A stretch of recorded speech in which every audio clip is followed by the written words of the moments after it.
നമസ്കാരം. ഓരോ പരീക്ഷ എഴുതി കഴിയുമ്പോൾ നമ്മൾ പലരും ചിന്തിക്കുന്ന ഒരു കാര്യമുണ്ട്, ഈ ചോദ്യം എവിടെ നിന്നാണ് വന്നത്. അപ്പോൾ പല ആൾക്കാരും ചോദ്യത്തിന്റെ ഉറവിടം ഞങ്ങൾ കണ്ടെത്തിയെന്നും PSC ചോദ്യങ്ങൾ എടുക്കുന്നത് ഇവിടെ നിന്നാണ് എന്നൊക്കെ പറഞ്ഞുകൊണ്ട് നിങ്ങളോട് സോഴ്സുമായിട്ട് വന്ന് നിങ്ങൾ എന്ത് ചെയ്യാറുണ്ട്, പരിചയപ്പെടുത്താറുണ്ട്. പക്ഷെ എല്ലാവരും വരുന്നത് എപ്പോഴാണ്? പരീക്ഷ കഴിയുമ്പോൾ മാത്രമാണ് ഈ ചോദ്യം വന്നത് ഇവിടെ നിന്നാണെന്ന് പറയുന്നത്. പക്ഷെ അതിനു മുൻപ് തന്നെ പരീക്ഷയ്ക്ക് എന്താണ് പഠിക്കേണ്ടത്, എവിടെ നിന്നാണ് പഠിക്കേണ്ടത് എന്ന രീതിയിൽ നമുക്കറിയാം. പക്ഷെ എന്നാലും നമ്മൾ എന്ത് ചെയ്യാറില്ല, നോക്കാറില്ല. നമ്മളെല്ലാവരും വിശ്വസിക്കുന്ന പല പല സോഴ്സുകളാണ്. അത്തരത്തിലുള്ള സോഴ്സുകളെ പൂർണ്ണമായിട്ടും വിശ്വസിക്കുന്നുണ്ട്. അതുകൊണ്ടാണ് സംഭവിക്കുന്നത്, ആ സോഴ്സുകളിൽ നിന്ന് നമുക്ക് പൂർണ്ണമായിട്ടും ചിലപ്പോൾ പ്രയോജനം കിട്ടും, പക്ഷെ മറ്റ് സോഴ്സുകൾ നമ്മൾ അറിയുന്നില്ല. അതാണ് സംഭവിക്കുന്ന അബദ്ധം എന്ന് പറയുന്നത്. അപ്പോൾ എവിടെ നിന്നെല്ലാമാണ് ചോദ്യങ്ങൾ വരുന്നത് എന്ന് വ്യക്തമായിട്ട് നമ്മളൊന്ന് മനസ്സിലാക്കി കഴിഞ്ഞാൽ നമുക്ക് അനായാസം എന്ത് ചെയ്യാൻ പറ്റും, അതിനെ തരണം ചെയ്യാനായിട്ട് സാധിക്കുന്നതാണ്.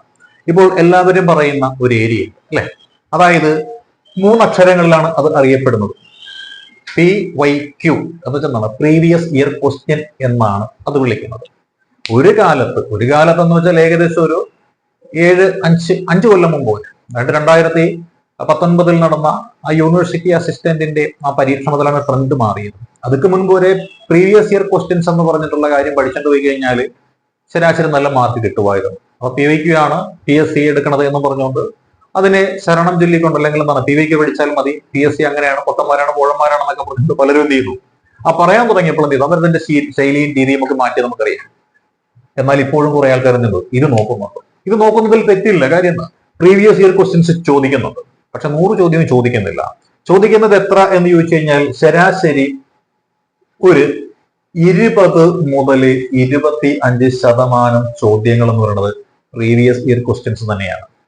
അപ്പോൾ ഈ പ്രീവിയസ് ഇയർ ക്വസ്റ്റ്യൻ ചോദിക്കുന്നത് എവിടെ നിന്ന് എന്ന് ചോദിച്ചാൽ അതാണ് കുറച്ചുകൂടി നമ്മൾ മനസ്സിലാക്കേണ്ടുന്ന കാര്യം എന്ന് വെച്ചാൽ അത് അല്ലെ, നമ്മളുടെ മാത്സ്, അതുപോലെ തന്നെ മെന്റൽ എബിലിറ്റി, ഇംഗ്ലീഷ്, മലയാളം, ഈ മേഖലയിൽ നിന്നും നമ്മൾ നോക്കിയാൽ ഒരു 20-25% ചോദ്യങ്ങൾ നമുക്ക് കണ്ടെത്താനായിട്ട് സാധിക്കും. കണക്ക് എന്ന് പറഞ്ഞു കഴിഞ്ഞാൽ മൊത്തം എന്താണ്, പ്രീവിയസ് ഇയർ ക്വസ്റ്റ്യൻസ് തന്നെയാണ്. കാര്യം എന്താ, കണക്കിലാകെ പഠിക്കേണ്ടുന്ന ടോപ്പിക്ക് നമുക്കൊരു 21-22 ടോപ്പിക്കേ ഉള്ളൂ. ആ ടോപ്പിക്കിന് വെളിയിൽ നിന്നല്ലാതെ അവിടെ കൊടുത്തിരിക്കുന്ന ആ ഒരു പഠിച്ച പരീക്ഷയ്ക്ക് ഉത്തരം കണ്ടെത്തേണ്ടുന്ന മാർഗങ്ങളുണ്ടല്ലോ, മെത്തേഡുകളുണ്ടല്ലോ, ആ മെത്തേഡുകൾക്ക് പുറമേ ഒന്നുമില്ല. അതായത് ഇപ്പൊ ഒരു ചോദ്യം ഇന്നത്തെ പരീക്ഷയ്ക്ക് ചോദിക്കുന്നത്, ബാബു 10 രൂപയ്ക്ക് 20 പേന വാങ്ങിച്ചിട്ട് 12 രൂപയ്ക്ക് വിറ്റാൽ എത്രയാണ് ലാഭശതമാനം എന്നൊരു ചോദ്യമാണ് വരുന്നത് എന്നുണ്ടെങ്കിൽ അടുത്ത പരീക്ഷയ്ക്ക് ചിലപ്പോൾ ഈ ചോദ്യം ഇതായിരിക്കും, ഗീത 15 രൂപയ്ക്ക് 20 പേന വാങ്ങിച്ചിട്ട് അത് 18 രൂപയ്ക്ക് വിറ്റ് കഴിഞ്ഞാൽ അതിന്റെ ലാഭശതമാനം എത്രയാണെന്നായിരിക്കും ചോദ്യം വരിക. ഇവിടെ എന്താ മാറിയിരിക്കുന്നത്, ഗീത എന്നുള്ള പേര് ബാബുവിന് പകരമായിട്ട് വന്നു. പിന്നെ ആ ശതമാനത്തിന്റെ എണ്ണം, അതുപോലെ തന്നെ വ്യക്തിയുടെ ആ എണ്ണത്തിന്റെയൊക്കെ മാറ്റം വന്നിട്ടുള്ളൂ, ചെയ്യുന്ന മെത്തേഡിനൊന്നും മാറ്റം വന്നിട്ടില്ല. അപ്പോൾ അതെന്താണ്, അതും പ്രീവിയസ് ഇയർ ക്വസ്റ്റ്യൻ തന്നെയായിട്ട് വരും. പിന്നെ ഇംഗ്ലീഷൊക്കെ നമ്മൾ എടുത്തു കഴിഞ്ഞാൽ നമ്മൾ കേട്ടിട്ടുണ്ടല്ലേ, നമ്മൾ റെയിൽവേ സ്റ്റേഷനിൽ എത്തിയപ്പോൾ ട്രെയിൻ മിസ്സായി പോയി, അതേ ചോദ്യം തന്നെ ചോദിക്കാം. നമ്മൾ ബസ് സ്റ്റാൻഡിൽ എത്തിയപ്പോൾ ബസ് വിട്ടുപോയി അല്ലെ, മഴ എന്താണ്, കുറെ എടുത്തിരുന്നെങ്കിൽ മഴ പെയ്യുമ്പോൾ നനയില്ലായിരുന്നു എന്നുള്ള ആ ചോദ്യങ്ങൾ, അതായത് എക്സാമ്പിൾസിന് മാത്രമേ വ്യത്യാസം വരുന്നുള്ളൂ, പഠിക്കുന്ന ടോപ്പിക് എന്ന് പറയുന്നത് ഒന്ന് തന്നെയാണ്. അപ്പോൾ അല്ലാതെ കാണാതെ പഠിച്ചുകൊണ്ട് പോകുന്ന മണ്ടത്തരല്ല പറയുന്നത്, രീതിയാണ് നമ്മൾ പറയുന്നത്, ചോദ്യങ്ങൾ വരുന്ന രീതി. ചില ആൾക്കാർ വിശ്വസിച്ചിരിക്കുന്നത് പ്രീവിയസ് ഇയർ ക്വസ്റ്റ്യൻ, ആ ചോദിച്ച ചോദ്യം അതേപടി തന്നെ ചോദിക്കുമെന്ന്, അതാണ് പ്രീവിയസ് ഇയർ ക്വസ്റ്റ്യൻ എന്ന് കണക്കാക്കുന്നത്. അല്ല, ആ ചോദിച്ച മെത്തേഡ്, ചോദിച്ച രീതി, ചോദിച്ച ശൈലി ഇത് സെയിം തന്നെ ആവർത്തിച്ചു വരും. എങ്ങനെ, പേരുകൾക്ക് മാത്രം വ്യത്യാസം ഉണ്ടാകുമെന്നേ ഉള്ളൂ. അപ്പൊ അങ്ങനെയുള്ള ചോദ്യങ്ങൾ നോക്കിയാൽ 25% ചോദ്യങ്ങൾ അതുണ്ടാകും. ആ പ്രീവിയസ് ഇയർ ക്വസ്റ്റ്യൻസ് കൂടുതൽ വരുന്ന മേഖല വെച്ചാൽ മാത്സ്, ഇംഗ്ലീഷ്, മലയാളം എന്ന് പറഞ്ഞ ഒരു മേഖലയിൽ നമ്മൾ പ്രീവിയസ് ഇയർ ക്വസ്റ്റ്യൻസ് കൂടുതലായിട്ട് ചോദിക്കുന്നത്. ഈ കറണ്ട് അഫയേഴ്സ് നേരത്തെ അങ്ങനെ ചോദിച്ചിട്ടുണ്ടായിരുന്നു, പക്ഷെ ഇപ്പൊ കറണ്ട് അഫയേഴ്സ് മാറിയിട്ട് കറണ്ട് അഫയേഴ്സ് എന്താണ്, സബ്ജക്ട് റിലേറ്റഡ് ആയിട്ട് ചോദിക്കുകയാണ്. അതായത് ഇപ്പോൾ നമ്മൾ നോക്കിയാൽ ഏതാണ്, എക്കണോമിക്സുമായി ബന്ധപ്പെടുത്തിക്കൊണ്ട് ഏതെങ്കിലുമൊക്കെ റിവേഴ്സ് റിപ്പോയോ, റിപ്പോ റേറ്റോ, ബാങ്ക് റേറ്റോ ഒക്കെ ചോദിച്ചു കഴിഞ്ഞാൽ എന്താണ്, അത് കറണ്ട് അഫയേഴ്സ് ആണ്. കാരണം കഴിഞ്ഞ 3 മാസത്തിനിടയിലോ 6 മാസത്തിനിടയിലോ സംഭവിച്ചിരിക്കുന്ന മാറ്റങ്ങളായിരിക്കും ആ വരുന്നത്. പിന്നെ ഏതെങ്കിലും പാർലമെന്റ് പാസ്സാക്കിയ, റീസെന്റ് ആയിട്ട് പാസ്സാക്കിയ ബില്ലുകളെ കുറിച്ചോ, അല്ലെങ്കിൽ പാർലമെന്റിലെ ഏതെങ്കിലും തരത്തിലുള്ള മന്ത്രിമാരെയൊക്കെ കുറിച്ചോ ഒക്കെ ചോദിക്കണം എന്നുണ്ടെങ്കിൽ എന്താണ്, അത് ഇന്ത്യൻ കോൺസ്റ്റിറ്റ്യൂഷൻ ആൻഡ് പോളിറ്റിയുമായി ബന്ധപ്പെട്ടുള്ള കറണ്ട് അഫയേഴ്സ് ആണ്, നമുക്ക് തിരിച്ചറിയാൻ സാധിക്കും. അപ്പോൾ അത് പ്രീവിയസ് അല്ല, അത് കറണ്ട് അഫയേഴ്സ് തന്നെയാണ്. അപ്പോൾ കറണ്ട് അഫയേഴ്സ് അല്ല, ഈ പ്രീവിയസ് ക്വസ്റ്റ്യനിൽ നിന്ന് വരുന്നത് 20-25% ചോദ്യങ്ങൾ മാത്രമേ വരുന്നുള്ളൂ. ഇനി അടുത്ത മറ്റൊരു ഏരിയ എന്ന് പറയുന്നത് ഏതെന്നറിയാവോ, റാങ്ക് ഫയൽ ആണ്. കുറെ ആൾക്കാർ റാങ്ക് ഫയലിനെ മാത്രം ഡിപ്പെൻഡ് ചെയ്യുന്ന ആൾക്കാരുണ്ട്.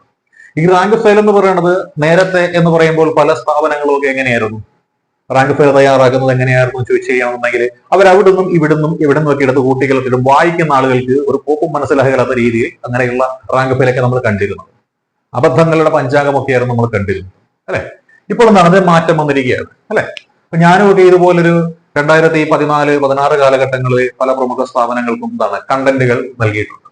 അന്ന് അവർ നമ്മുടെ കണ്ടന്റ് ഒന്നും എടുത്തിട്ടില്ല. കാര്യം പറഞ്ഞെന്താണ്, അതിന് ആവശ്യമായത് എന്താണ്, PYQ ആണ് ആവശ്യം, അത് കൊടുത്താൽ മതി എന്നാണ് പറഞ്ഞത്. നമ്മുടെ കണ്ടന്റ് ഒന്നും അന്ന് അവർ എടുത്തിരുന്നില്ല. പക്ഷെ ഈ കഴിഞ്ഞ ഒരു 2-3 വർഷങ്ങളായിട്ട് വിളിച്ച് പെർമിഷൻ ചോദിക്കുന്നുണ്ട്. നിങ്ങൾ തന്ന കണ്ടന്റ് ഞങ്ങൾ ഉപയോഗിച്ചു കൊള്ളട്ടെ എന്ന് ചോദിച്ച് പെർമിഷൻ എടുക്കുന്നുണ്ട്, കാശും തരുന്നുണ്ട് കേട്ടോ, ഉള്ളത് പറയണമല്ലോ. അപ്പൊ അങ്ങനെ എന്നിട്ട് ആ കണ്ടന്റുകളൊക്കെ ഇപ്പൊ പല റാങ്ക് ഫെയിൽസും വരുന്നുണ്ട്. അപ്പോൾ നിങ്ങൾക്ക് റാങ്ക് ഫെയിലിന്റെ വ്യത്യാസമൊക്കെ മനസ്സിലാക്കാൻ സാധിക്കും.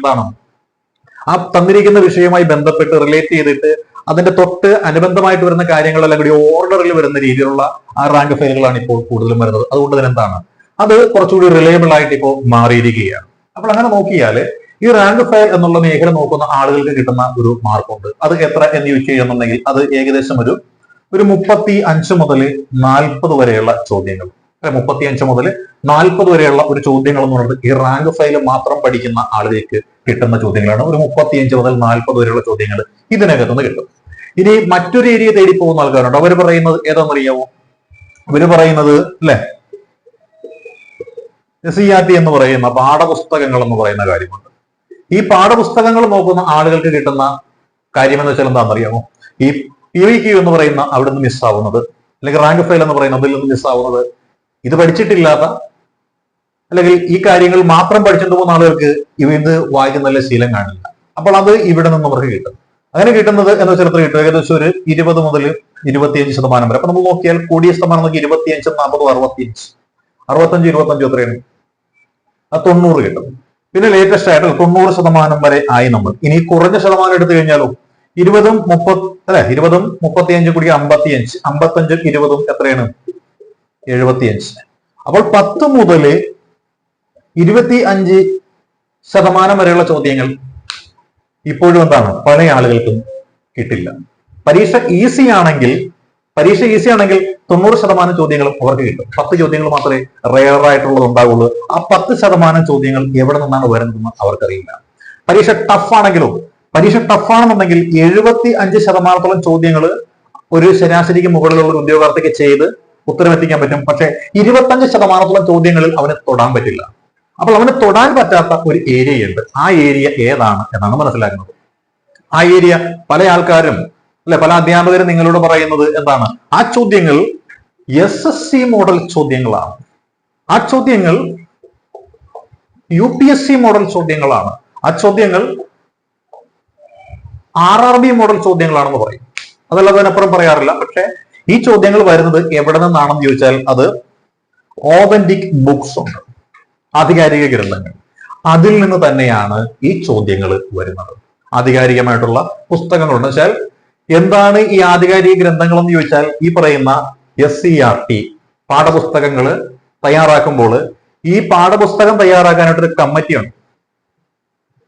ഈ പാഠപുസ്തക കമ്മിറ്റി ഇപ്പോൾ ചരിത്രത്തിന്റെ ഒരു പുസ്തകമാണ് സ്കൂളിൽ തയ്യാറാക്കാൻ ഇരിക്കണമെന്നുണ്ടെങ്കിൽ ഇവര് ഈ ചരിത്രത്തെക്കുറിച്ച്, ആ പാഠഭാഗങ്ങൾ ഉൾപ്പെടുത്തേണ്ടുന്ന വിഷയങ്ങൾ ഉൾപ്പെടുന്ന ചരിത്രത്തെക്കുറിച്ച് ആധികാരികമായ ഗ്രന്ഥങ്ങൾ വായിച്ചിട്ട് അതിൽ നിന്നും അടർത്തിയെടുത്ത് ചെയ്യുന്ന കാര്യങ്ങളാണ് ഈ SCERT പുസ്തകം എന്ന് പറയുന്നത്. ഇനി റാങ്ക് ഫയൽ തയ്യാറാക്കുന്ന ആൾക്കാരാണെന്നുണ്ടെങ്കിലോ അവര് ചെയ്യുന്ന കാര്യം ഇത് തന്നെയാണ്. ഞങ്ങളൊക്കെ തയ്യാറാക്കിക്കൊണ്ടിരുമ്പോൾ ഞങ്ങൾ ചെയ്തിരുന്ന കാര്യം ഇത് തന്നെയാണ്. എന്താണ്? ഈ പറയുന്ന ആ ഓതന്റിക് ബുക്സ് നമ്മൾ എന്ത് ചെയ്യുന്നു? എടുക്കും. അത് കംപ്ലീറ്റ് ആയിട്ട് വായിച്ചിട്ട് അതിൽ നിന്ന് നമ്മൾ കുറെ കാര്യങ്ങൾ ഇങ്ങനെ അണ്ടർലൈൻ ചെയ്ത് വെക്കും. അത്തരത്തിലുള്ള കാര്യങ്ങൾ എടുത്തിട്ടാണ് ഈ റാങ്ക് ഫയലും തയ്യാറാക്കുന്ന കാര്യങ്ങൾ എന്ന് പറയുന്നത്. അപ്പോൾ ഇവര് പറയുന്നു ഞങ്ങൾ നൽകിയ ചോദ്യങ്ങളാണ് എന്ന് പറയുന്നു. പക്ഷെ ഞങ്ങൾ നൽകിയ ചോദ്യങ്ങളൊന്നുമല്ല. സത്യത്തിൽ ആ ചോദ്യങ്ങൾ എന്ന് പറയുന്നത് ഓതന്റിക് ബുക്സിൽ കൊള്ളാവുന്ന പഠിപ്പും വിവരവും കാര്യപ്രാപ്തിയുമുള്ള പണ്ഡിതന്മാരായിട്ടുള്ള ആൾക്കാർ എഴുതി വെച്ചിരിക്കുന്ന ബുക്കാണ്, അല്ലെ? അപ്പോൾ അത്തരത്തിലുള്ള ബുക്കുകളിൽ നിന്ന് ഈ വായിച്ചു മനസ്സിലാക്കുന്ന ആൾക്കാർ ചോദ്യങ്ങളല്ല ആ കണ്ടന്റുകൾ ഇങ്ങോട്ട് മോഷ്ടിച്ചിട്ട് അവരെന്ത് ചെയ്യണം? ഈ സംഭവങ്ങൾ തയ്യാറാക്കിയത്. പ്രീവിയസ് ഇയർ ക്വസ്റ്റ്യൻസ് എന്ന് വെച്ചാൽ മുൻപ് വന്നിട്ടുള്ള ചോദ്യങ്ങളായിട്ട് വരുന്നത്. റാങ്ക് ഫയൽ എന്ന് വെച്ചാൽ ഇതിൽ നിന്ന് എടുക്കുന്നത്. ഇതല്ലാതെ ഒരാൾ സ്വന്തമായിട്ടൊന്നും തയ്യാറാക്കണില്ല. നമ്മളൊക്കെ തയ്യാറാക്കുന്ന എങ്ങനെയാണ്? മറ്റാരെങ്കിലും ഒക്കെ തയ്യാറാക്കി വെച്ചിരിക്കുന്നത്. അതായത് ഇപ്പം എല്ലാവരും പറയുന്നു ലക്ഷ്മികാന്തിന്റെ പുസ്തകമാണ് എന്താണ് ഇന്ത്യൻ ഭരണഘടന പഠിക്കാനായിട്ട് ഏറ്റവും എളുപ്പം എന്ന രീതിയിൽ പറയുന്നു. ലക്ഷ്മികാന്താണ് ഇന്ത്യൻ ഭരണഘടന എഴുതിയതെന്നും മറ്റുള്ള പല ഇത് നമ്മൾ കാണുന്നുണ്ട്. പക്ഷെ നമുക്കറിയാം ഡോക്ടർ BR അംബേദ്കറുടെ നേതൃത്വത്തിൽ എഴുതിയ ഭരണഘടനാ സമിതി എഴുതിയ ആ ഭരണഘടന ഒരു സാധാരണപ്പെട്ട ഒരാൾക്ക് വായിച്ചാൽ മനസ്സിലാകില്ല. അതുകൊണ്ട് എന്ത് ചെയ്യുന്നു, മനുഷ്യന് മനസ്സിലാകുന്ന ഭാഷയിൽ ആ ലോയേഷ് പാരഡൈസ് എന്ന് പറഞ്ഞ ഭരണഘടനയെ ലളിതമാക്കി എഴുതിയ ഒരു ആള്, അതാണ് നമ്മുടെ ലക്ഷ്മികാന്ത്. അങ്ങനെ കണക്കാക്കിയാൽ മതി അല്ലെ. ചില ആൾക്കാർ പറയുന്ന കാര്യങ്ങൾ നമുക്ക് മനസ്സിലാവില്ല, അപ്പൊ എന്ത് നമുക്ക് മനസ്സിലാവുന്ന രീതിയിൽ പറഞ്ഞു തരുന്ന ആള്, അതാണ് ലക്ഷ്മികാന്ത്. ഇതേപോലെ നമുക്ക് മനസ്സിലാകുന്ന രീതിയിൽ പല ആൾക്കാരും പുസ്തകങ്ങളൊക്കെ എഴുതി വെച്ചിട്ടുണ്ട്. അപ്പോൾ അങ്ങനെയുള്ള കാര്യങ്ങളൊക്കെയാണ് നമ്മൾ നോക്കുന്നത്. ഇപ്പൊ കേരള ചരിത്രം നോക്കിയാല് പ്രൊഫസർ ഇളംകുളം കുഞ്ഞൻ പിള്ള അദ്ദേഹം പല കാര്യങ്ങൾ എഴുതിച്ചിട്ടുണ്ട്. പക്ഷെ അദ്ദേഹം പറഞ്ഞ കാര്യങ്ങൾ കേൾക്കാൻ നല്ല രസമാണെങ്കിലും പൊരുത്തക്കേട് പലതിൽ നമുക്ക് കാണാൻ സാധിക്കും. ആ പൊരുത്തക്കേടുകളെല്ലാം ഇല്ലാതെയാക്കി അതെല്ലാം കണ്ണി വിളക്കുന്ന പോലെ വിളക്കി ചേർത്ത ഒരാൾ നമുക്കുണ്ട്, എന്നാണ് എസ് ശ്രീധരമേനോൻ സാർ അല്ലെ. അദ്ദേഹത്തിന്റെ പുസ്തകം വായിക്കാൻ നേരത്ത് നമുക്ക് അങ്ങനെ കുറെ കാര്യങ്ങൾ കിട്ടും. അപ്പോൾ പരീക്ഷയ്ക്ക് പോകുന്ന ആളുകൾ ശ്രദ്ധിക്കേണ്ടുന്ന കാര്യം എന്ന് വെച്ചാല്, പരീക്ഷ ഈസി ആയിട്ടുള്ള പരീക്ഷയാണെങ്കിൽ 90% ചോദ്യങ്ങൾ എന്ന് പറയുന്നത് ഈ പറയുന്ന മേഖലയിൽ നിന്ന് വരുള്ളൂ. PYQവിൽ നിന്ന്, പ്രീവിയസ് ഇയർ ക്വസ്റ്റ്യനിൽ നിന്ന്, അതേപോലെ റാങ്ക് ഫയലുകളിൽ നിന്ന്, അതേപോലെ തന്നെ SCERT പാഠപുസ്തകങ്ങളിൽ നിന്നായിരിക്കും പരീക്ഷ ഈസി ആണെങ്കിൽ 90% ചോദ്യങ്ങൾ വരുന്നത്. ഇനി ടഫായിട്ടുള്ള പരീക്ഷയാണെങ്കിലും 75% ചോദ്യങ്ങളായിരിക്കും ഈ മേഖലയിൽ നിന്ന് വരുന്നത്. അപ്പോൾ ബാക്കിയുള്ള ആ 10 മുതൽ 25% ചോദ്യങ്ങൾ എന്ന് പറയുന്നത് വരുന്നത് എവിടെ നിന്നെന്ന് ചോദിച്ചാൽ അത് ഓതന്റിക് ബുക്സിൽ നിന്നാണ് വരുന്നത്. ഈ ഓതന്റിക് ബുക്സ് വായിച്ചുകൊണ്ട് ഒരുമാതിരിപ്പെട്ട ആൾക്കാരും തന്നെ എന്ത് ചെയ്യാറില്ല, ഇത്തരത്തിലുള്ള പരീക്ഷകൾക്ക് പോകാറില്ല. ഇനിയോ ഇത്തരത്തിലുള്ള ക്ലാസ്സുകൾ നമ്മൾ ആരെങ്കിലും എടുത്തിട്ടുണ്ടെങ്കിൽ, ഇപ്പൊ നമ്മളൊക്കെ എടുക്കുന്ന ക്ലാസ്സുകൾ, ഞങ്ങളുടെ ക്ലാസ്സിൽ ഇത്തരത്തിലുള്ള പുസ്തകങ്ങൾ വായിച്ച ബേസിൽ എടുക്കുന്ന ക്ലാസ്സുകൾ, ആ ക്ലാസ്സുകൾ എന്താണ്, ലോങ് ക്ലാസ് ആണ്, കണ്ടന്റ് കൂടുതലാണ്, ഇത് പരീക്ഷയ്ക്ക് ചോദിക്കുന്നതാണോ എന്ന സന്ദേഹം കാരണം പല ആൾക്കാരും എന്ത് ചെയ്യാറില്ല, അത് കാണാറില്ല. കാര്യം അവർക്ക് എന്താണ്, അവർക്ക് എളുപ്പ വഴിയാണ്. ഈ PYക്ക് നോക്കിയാൽ നിങ്ങൾക്ക് മാർക്ക് ഉറപ്പെന്ന് ഒരു കമ്പനിയിൽ കണ്ടാൽ നേരെ അതുപോയിക്കാണ് സമയങ്ങൾ. അതേപോലെ തന്നെ എന്തായിരിക്കാം, SCERTയിൽ നിന്നും ഇത് പഠിച്ചാൽ മതി എന്ന് പറഞ്ഞാൽ നേരെ അത് കാര്യം അവർ ആശയം ഇത് പഠിച്ചാൽ മതി എന്ന് പറഞ്ഞല്ലോ, പിന്നെ എന്തിനാണ് എന്ന് ചിന്തിച്ചു പോകും അല്ലെ. അപ്പൊ അങ്ങനെയൊക്കെയുള്ള ആ കാര്യങ്ങളും ആശയക്കുഴപ്പങ്ങളും ഒക്കെ കാരണം എന്ത് ചെയ്യും, നമ്മുടെ പലരുടെയും മാർക്ക് പോകാറുണ്ട്. അപ്പോൾ ഓർക്കുക, ഈ പറഞ്ഞ 90 മാർക്ക് പരീക്ഷ ഈസി ആണെങ്കിൽ 90 മാർക്കിന്റെ ചോദ്യങ്ങൾ എല്ലാവർക്കും കിട്ടും. 10 മാർക്ക് കിട്ടാതെ അതിനെല്ലാവരും വിളിക്കുന്നവരാണ് റാങ്ക് മേക്കിംഗ് ക്വസ്റ്റ്യൻസ്. അതുപോലെ പരീക്ഷ ടഫാണെന്നുണ്ടെങ്കിൽ ഒരു 75%-ഓളം ചോദ്യങ്ങൾ ഉത്തരം എല്ലാവർക്കും അറിയാൻ പറ്റും. ഒരു 25% എല്ലാവർക്കും ടഫായിട്ട് മാറുന്നത്, അതിനെ എല്ലാവരും വിളിക്കും റാങ്ക് മേക്കിംഗ് ക്വസ്റ്റ്യൻസ് എന്ന് പറയുന്നത്. പക്ഷെ റാങ്ക് മേക്കിംഗ് ക്വസ്റ്റ്യൻസ് നമുക്ക് റാങ്കായി മാറണമെന്നുണ്ടെങ്കിൽ നമ്മൾ അറിയേണ്ടുന്നതാണ്. അപ്പോൾ അത്തരത്തിൽ ഡീറ്റെയിൽ ആയിട്ടുള്ള ക്ലാസ്സുകളൊക്കെ നമ്മുടെ ഈ പറയുന്ന പ്ലേലിസ്റ്റുകളിൽ, ഇപ്പൊ എക്കണോമിക്സിലാണെന്നുണ്ടെങ്കിലും കോൺസ്റ്റിറ്റ്യൂഷനിലാണെന്നുണ്ടെങ്കിലും ഹിസ്റ്ററിയിലാണെങ്കിലും ജോഗ്രഫിയിലാണെന്നുണ്ടെങ്കിലും ഓതന്റിക് ബുക്സിന് ബേസ് ചെയ്തിട്ടുള്ള ക്ലാസ്സുകൾ എടുത്തിരിക്കുന്നത്. പക്ഷേ ആ ക്ലാസ്സുകൾ ആധികാരിക ഗ്രന്ഥങ്ങളായതുകൊണ്ട് തന്നെ, ക്ലാസ്സുകൾ നല്ല ഡീറ്റെയിൽഡ് ആയിട്ട് ആഴത്തിൽ പോകുന്നതായതുകൊണ്ട് തന്നെ ഏതാണ് ഈ തൊലിപ്പുറത്തെ ചികിത്സ പോലെ അത് വലിക്കില്ല അല്ലെ.